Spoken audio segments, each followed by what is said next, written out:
अस्सलाम वालेकुम नाजरीन, उम्मीद है आप लोग खैरियत से होंगे। नाजरीन, आज सुना पिंकी का बयान। पिंकी ने वही बात की है जो कल हमने बताई थी। उसने कहा है कि यानी कि इन्फॉर्मेशन वो दी है, आगे तबसरा उसका अपना है। वो कहती है कि जो बच्चे जो उमरा के बच्चे मरे हैं वो ओवरडोज की वजह से मरे हैं, वो इन्होंने मेरे खाते में डाल दिए हैं। यानी कि वो अपनी तरफ से वो कहना क्या चाह रही है, वो ये तासर दे रही है कि जनाब साड़ी दवाई मसला नहीं सी है। मसला ये है कि हमने अगर कोई 2 चम्मच बोला था तो उन्होंने 4 चम्मच इस्तेमाल कर लिए हैं, तो लिहाजा वो इसलिए मरे हैं। यानी कि अदरवाइज कि मेरी यानी कि जो मैं पूरी देनी है वो कोई मसला नहीं है। वो इस टाइम पूरी हकीमुल उम्मत बनी हुई है। बल्कि आज मेरी किसी से बात भी हो रही थी, वो कह रहे थे जी कि आपको पता है कि ड्रग्स अभी भी सेल हो रही हैं। तो मैंने कहा कि इसमें तो कोई ऐसी अभाम वाली बात ही नहीं है, शक वाली बात नहीं है कि ड्रग्स सेल नहीं हो रही। मैंने कहा मैं तो यही बात कर रहा हूँ कि पिंकी क्यों पकड़ी गई है। पिंकी इसलिए पकड़ी गई है कि उसकी वजह से जो हमारी पॉलिटिकल एलीट क्लास है, यानी कि उनकी यानी कि वो उन्होंने उसकी वजह से सफ़र किया है। अदरवाइज़ यानी कि हमारे जो हुक्मरान हैं उन्हें कोई परवाह नहीं है कि कौन किधर पुड़ियाँ बेच रहा है। हमारे तो इधर पंजाब में इवन जो गांव है उधर तक पुड़ियों वाले पहुंच गए हैं। आए दिन मुझे कई लोग अपने अपने इलाके से भेज रहे होते हैं, छुप छुप के वीडियोस बना रहे होते हैं। वो ये भी कहते हैं कि सर जो है ना, यानी कि हम नहीं चाहते कि हमारा नाम आए, क्योंकि ये लोग जो कि इधर आके पुड़ियाँ बेचते हैं ये बड़े इन्फ्लुएंशियल है। यानी कि जो लोग गांव के लेवल पे पुड़ियाँ बेचते हैं वो भी एक गैंग का हिस्सा बन चुके हैं, माफिया का हिस्सा बन चुके हैं। वो छोटे मोटे अपने अपने लेवल पे वो भी क्रिमिनल हो चुके हैं और लोग उनसे डरते हैं। देख भी रहे हैं कि हमारे सामने हमारी नस्ल तबाह हो रही है, लेकिन वो डरते हैं उनसे। तो ये जब तक उनके खिलाफ एक्शन नहीं होगा तो वो कैसे रुकेंगे। तो बात ये हो रही थी कि इधर तो कोई एलीट फैमिलीज़ के अपने जो चश्मो चराग हैं या उनके घरों में जो नौजवान अमवात हुई, तो उसके नतीजे में पिंकी पे हाथ डाला गया। अदरवाइज़ नशे का कारोबार आज भी जारी है और पूरे अरूज पर है। सिर्फ पिंकी पकड़ी गई है। और पिंकी जो है यानी कि कई लोग जो हैं वो तो उसकी बहादरी से बड़े मुतासर हैं। वो आन देने गए जनाब बड़ी दलेर बीबी है। मैं क्या इनू आखो अपनी पॉलिटिकल पार्टी बना ले, आप लोगों को दलेरी बहुत पसंद है। अब ये है ना कि हम बात होती है ना जी फलां बंदा जी बहुत दलेर है। अच्छा, हमने उसको ये भी तो देखना है कि उसकी दलेरी किस खाते में है। यानी कि वो एक उधर डाकू था कराची का दादल, या वो रहमान डकैत, वो भी बड़े दलेर थे। मैं कि पुलिस वालों से कुछ बातें सुन रहा होता हूँ। बल्कि पिछले दिनों जुल्फ़कार चीमा साहब की एक स्टोरी पढ़ रहा था, उनकी किताब पढ़ रहा था, उसमें भी जिक्र था कि कोई एक इश्तिहारी पकड़ा, जब उसको पकड़ा उसे कहा गया कि तुम्हारे साथ क्या सलूक किया जाए, उसने कहा मौत। अब कहने को तो वो भी दलेर आदमी है कि उन्होंने मौत को अपनी महबूबा समझा हुआ है कि हम आपकी कैद में रहने से मौत को तरजीह देते हैं। तो फिर आपने ये देखना है कि किसी इंसान की जो दलेरी है उससे मुआशरे को फ़ायदा हो रहा है या नुकसान हो रहा है। ट्रंप आपको पता है बहुत दलेर आदमी है। हिटलर बहुत दलेर आदमी था। ठीक है, बड़े बड़े जो डाकू हैं, क्रिमिनल हैं, बहुत दलेर थे। तो लिहाजा ये ऐसे ही है कि जैसे कोई बंदा इंटेलिजेंट हो तो इवल जीनियस भी होते हैं। अगर कोई बंदा उससे एक मुआशरे को नुकसान पहुंचा रहा हो तो आप उसकी जहानती को हर टाइम डिस्कस करते रहेंगे। आप कहेंगे कि यार बहुत ज़हीन आदमी है, यानी कि वो ओवरऑल पूरी दुनिया को तबाह कर दे। ठीक है, तो आपने ये दोनों चीज़ें देखनी होती हैं कि दिलेरी जो करेज है वो ओवरऑल सोसाइटी की बेहतरी के लिए है या कि एक सोसाइटी को डिस्ट्रॉय करने के लिए है। तो उस लिहाज से अगर सिर्फ दिलेरी देखनी है, जनाब पिंकी भी बहुत दिलेर है। यानी कि साड़ी पीर नहीं आई तो बात पिंकी, यानी कि हमने उसको अपना मुर्शद मान लिया। अगर ये एन जी तो फिर एन जी से। अच्छा, आज जो है यानी कि एक और वारदात हुई उधर। पिंकी ने कोई नाम लिया। अब यह है कि जो मीडिया पर चल रहा है वो उसने किसी सियासतदान का नाम लिया। तो फ्रैंकली मैंने कोई एक दो दफ़ा सुना है, हल्का सा मुझे लगता है कि ये उसी सियासतदान का नाम ले रही है जो कि ओवरऑल सोशल मीडिया पे चल रहा है।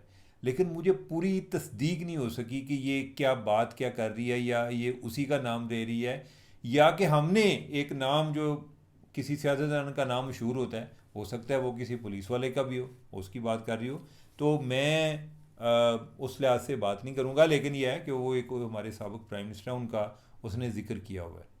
मैं अभी इमरान खान की बात नहीं कर रहा। इमरान खान का नाम अगले दिन उसने लिया जी कि आन देने के, यानी कि इमरान खान का नाम लाया तो मैं नहीं लेंदी। ठीक है, वो मेरे हले वो काफ़ी अक्लमंद खातून है। उसको ये पता है कि पीटीआई वाले जो है इनके पास ये पूरा सोशल मीडिया वॉरियर्स होते हैं इनके पास, बड़ी जनाब पूरा इनकी एक अजीम फ़ौज है, तो क्यों ना मैं कोई इस तरह का बयान दे के तो इनकी हमायत तो हासिल करूँ। जिस तरह मलिक रियाज जो है वो करता रहता है कि मनो हक का साथ देने की वजह तो मेरे खिलाफ जी ने कार्रवाइयाँ हो रही हैं, तो वो पिंकी जो है वो भी कर रही है। तो लिहाजा मैं अभी इमरान खान की बात नहीं कर रही, लेकिन किसी और उसने साबिक प्राइम मिनिस्टर का को जिक्र किया है। मुझे यानी कि वो नाम की पूरी तरह सही तरह से तस्दीक नहीं हो सकी और उसके कॉन्टेक्स्ट का पता नहीं चला, तो लिहाजा मैं अभी खामोश रहना चाहता हूँ। लेकिन उसने एक और कोई पॉडकास्टर है, कोई पता नहीं उसका कोई शोबिज़ के साथ भी तल्लक है, उसका भी कोई जिक्र किया है। अच्छा, उसका जिक्र जो है मैंने उन लोगों से भी सुना है जिन्होंने इसकी इन्वेस्टिगेशन की है कि वो उसके क्लाइंट में शामिल था। तो मेरा ख्याल है कि अगर कोई एक महीना को खबरें ना आए ना, पिंकी ਨੂੰ ਰੋਜ਼ਾਨਾ ਅਦਾਲਤੇ ਪੇਸ਼ ਕਰ ਦਿਆ ਕਰੋ। ਆਉਂਦਿਆਂ ਜਾਂਦਿਆਂ ਉਹ ਨਾ ਮੀਡੀਆ ਵਾਲੇ ਤੇ ਇਸ ਤਰ੍ਹਾਂ ਉਹਦੇ ਉੱਤੇ ਚੜੇ ਹੁੰਦੇ ਨੇ ਨਾ, ਯਾਨੀ ਕਿ ਕੈਮਰੇ ਲੈ ਕੇ ਇੰਜ ਹੁੰਦਾ ਹੈ ਕਿ ਜਿਵੇਂ ਯਾਨੀ ਕਿ ਆਂਦੇ ਨੇ ਕਿ पिंकी जी कदम बढ़ाओ हम तुम्हारे साथ हैं।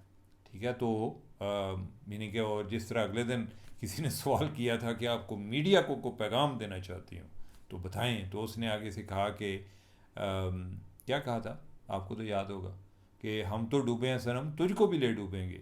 तो एक तो मुझे ये लगता है कि ये पिंकी का शो ज़्यादा देर नहीं चलेगा, वो इस तरह से कि ये हर टाइम ख़तरा रहता है। क्योंकि आज भी जो मैं बात कर रहा हूँ ना, जो कि किसी सियासतदान या जो साबिक वज़ीर आज़म है उनका जो नाम ले रही थी, उनका था या जिसका भी था, उधरों ना दरमियाने आले दुआले जो पुलिस वाले सन ना उन्हें शोर करना शुरू करता। ये मेरे ख्याल उनकी एक नई स्ट्रेटजी है कि कोई गल करे ना, इतना शोर करो कि, और वो लग रहा है कि बड़ा डेलिब्रेट शोर है। यानी कि उनकी एक स्ट्रेटजी थी कि जिसमें था कि ये जूँ ही बोले आपने बिना बस बुलबुल कुछ ना कुछ कर देना है। ठीक है, उन्होंने किया, आवाज़ उसका समझ ही नहीं आई कि आगे बात क्या कर रही है।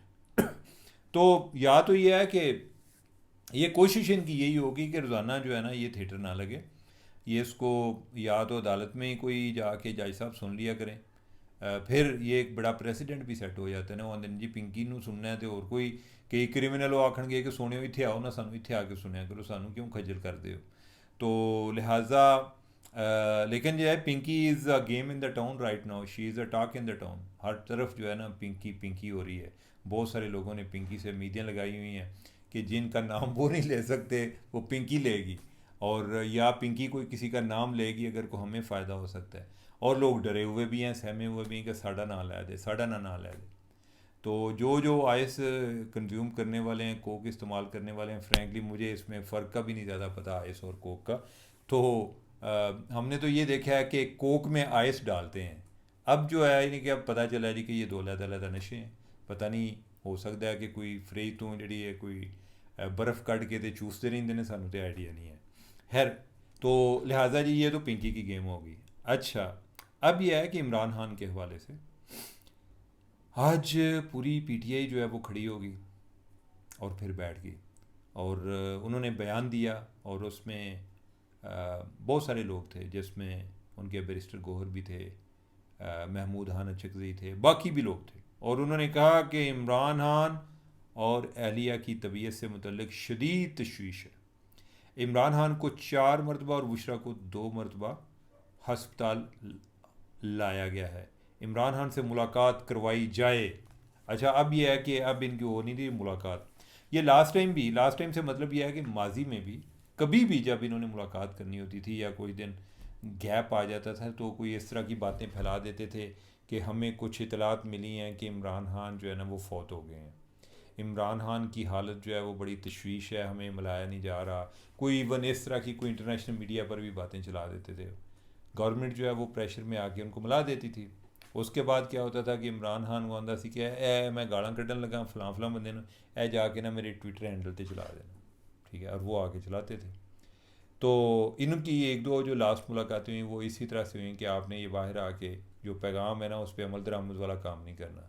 इन्होंने फिर भी किया, उन्होंने कहा कि ठीक है फिर आई थी जी से। अब मुझे ये बताएं कि कहने को तो ये इमरान खान का राइट है ना, देखें यानी कि एक कैदी का राइट है कि उसको उसकी फैमिली के साथ उसके वकीलों के साथ मुलाकात की इजाज़त दी जाए, लेकिन उसी यानी कि जेल मैनुअल में ये भी होता है कि अगर वो कैदी अनरूली बिहेवियर इस्तेमाल करता है उसकी सज़ा भी सख्त हो जाती है। आपको पता ये भी है ना, आपने सुना होगा।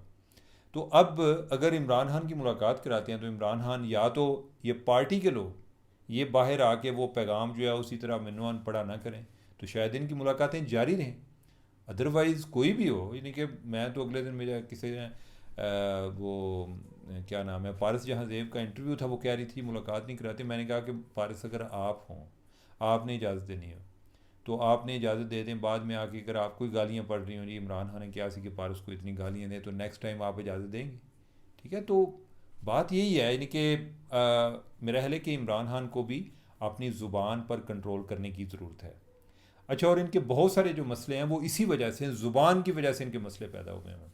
आज एक और जो है एक स्टोरी चल रही है, वो एक बंदा है, यानी कि वो अपनी वेबसाइट ही पीटीआई की बुनियाद पे चला रहा है, और वो ड्रॉप साइट के नाम से, पता नहीं कोई शिट साइट है, कौन सी साइट है, ड्रॉप साइट। तो उसने चलाया जी कि जो साइफ़र है, पहली दफ़ा ओरिजिनल साइफ़र बाहर आ गया, और उन्होंने कोई 3-4 पेजेस शेयर किए हुए हैं। अच्छा, ओरिजिनल उसमें क्या है कि यानी कि वो उसमें इंग्लिश में लिखा हुआ है, हालांकि ये झूठ बोल रहा है, बकवास कर रहे हैं, ये मिसगाइड कर रहे हैं, ये ओरिजिनल है ही नहीं। ओरिजिनल इस तरह से नहीं होता। ओरिजिनल जो साइफ़र होता है वो एक बड़ा कोडेड लैंग्वेज में होता है, और हर एम्बेसी में कोई एक ऐसा बंदा होता है कि जो अपने एम्बेसडर की जो भी गुफ्तगू होती है, जो उसने अपने दारुल हुकूमत में, अपने मुल्क में वापस हुकाम को इन्फॉर्म करना होता है, वो उस कोडेड लैंग्वेज में उसको वो लिखता है और उधर से भिजवाते हैं। और उसका जो भिजवाने का तरीका भी कोई ऐ नहीं होता कि डाकखाने पा दो, टीसीएस कर दो, इस तरह से नहीं होता। कम्युनिकेशन सिस्टम होता है, आपने देखा होगा कि मुख्तलिफ जो एम्बेसीज़ हैं उनके ऊपर वो एंटीनाज लगे होते हैं, तो वो एक सेटेलाइट सिस्टम होता है जिसके ज़रिए उनका, उस एम्बेसी का अपने दारुल हुकूमत के साथ या अपने वजारत खारजा के साथ रब्ता होता है। और वो जो साइफ़र जिधर रखा होता है या जिधर इस तरह की चीज़ें होती हैं, वो आप समझें कि जैसे स्ट्रांग रूम होता है, यानी कि उधर कोई बंदा मेरे थोड़े वर्गे उन्होंने वड़न भी नहीं देंगे उधर, यानी कि जो है ना चिड़ी नहीं पर मार सकती, यानी कि वो इतना उसको एक सीक्रेसी में रखा जाता है। तो बाद में ये होता है कि जब वो साइफ़र आता है और फिर उस साइफ़र को आगे डिकोड किया जाता है, उसको एक ऐसी लैंग्वेज में लाया जाता है कि जिसको आगे वो पढ़ सकें। कोडिंग क्यों की जाती है? कोडिंग इसलिए की जाती है कि कोई दूसरा, कोई नाम महरम इसको पढ़ ना ले। तो लिहाजा जब कोई जिन महरमों को उन्होंने भेजना होता है, उनको फिर 3-4 को या जितने भी होते हैं, उनको फिर वो बाज़ का यानी उनको सीसी कर देते हैं कि ये चीज़ जो है ना फ़लाँ फ़लाँ को जानी चाहिए, उसके अलावा कोई इसको ना देखे। और इसको किसी एक अनऑथराइज बंदे को उसको देने की भी एक अपनी सज़ा है, और कि जा वहाँ। और दूसरी तरफ आप देखें इमरान खान कम, वो जड़ा यानी कि वो जलसे लहराता रहा, यानी कि उसको पता ही नहीं कि मैं क्या कर रहा हूँ, यानी कि ये अपनी सियासत के लिए किसी हद तक जा सकते हैं। अच्छा, और ये नहीं कहते नहीं कि लोग वोट देते हैं। अब क्या किया जाए कि लोग इस तरह के एक्शन को रिवार्ड करते हैं कि गैर जिम्मेदाराना एक्शन को बंदा करेगा, जी हम उसको वोट देंगे, यार बड़ा मज़ा है। इसका मतलब ये है कि हमारे डेमोक्रेसी के सिस्टम में भी प्रॉब्लम है, इसको, इसकी भी इसलाह की ज़रूरत है। और रूल्स बनाए जाते हैं, रूल्स लोगों आगे नहीं बनाने जी कि तुसां सारे ने करें च कोई कागज़ भेजने के दसो फिर किमें करिए, और ना ही इस तरह से रूल्स बनते हैं। ठीक है, कोई एक जिम्मेदारी का मुजाहरा होना चाहिए। अदरवाइज़ हमारे यहाँ जो एक क्राइसिस आ रही है ना पूरी दुनिया में, ये इसीलिए आ रहे हैं, हर बंदा जो है ना वो अपनी एक पॉलिटिक्स सोच रहा है। वो सोच रहा है कि मैंने इलेक्शन में कैसे जाना है, वो इलेक्शन से आगे की सोच ही नहीं सकता। लिहाजा जो एक अच्छा वाला सिस्टम है वो भी कोई 2-3 टर्म में ना वो खड़क जाता है। इस टाइम बरतानिया की सूरत हाल जाकर देखें, बरतानिया अनगवर्नेबल हुआ है। ठीक है, इन्हीं पॉपुलिस्ट लीडर्स की वजह से अनगवर्नेबल हुआ है। सोल्यूशन किसी के पास नहीं है, बस ये है कि बयान ऐसे दो या कोई ऐसे ऐसे वादे करो जो अपोजिशन में वो समझेगा जी कि मैं अगर गवर्नमेंट में आ गया मैं चांद तोड़ कर ले आऊँगा। इतने जितने हमारे पहले कोई 5-6 सालों में या 10 सालों में हमारे वज़ीर आज़म बदले थे, अभी बरतानिया में भी उतने बदल चुके हैं। ठीक है, अभी जो मौजूदा है वो भी जाने वाला है। ठीक है, अगर ये डेमोक्रेसी की ये हालत होगी ना, ये जेन में रखना, ये मेरे कहने से डेमोक्रेसी ने ना रहना ना जाना है, लेकिन मैं आपको डायग्नोज कर रहा हूँ, इस हालत में, इस शक्ल में और ऐसी हरकतों से डेमोक्रेसी नहीं बचती। तो आप इस पे सोचिएगा। मुझे दें इजाज़त। अल्लाह हाफिज़।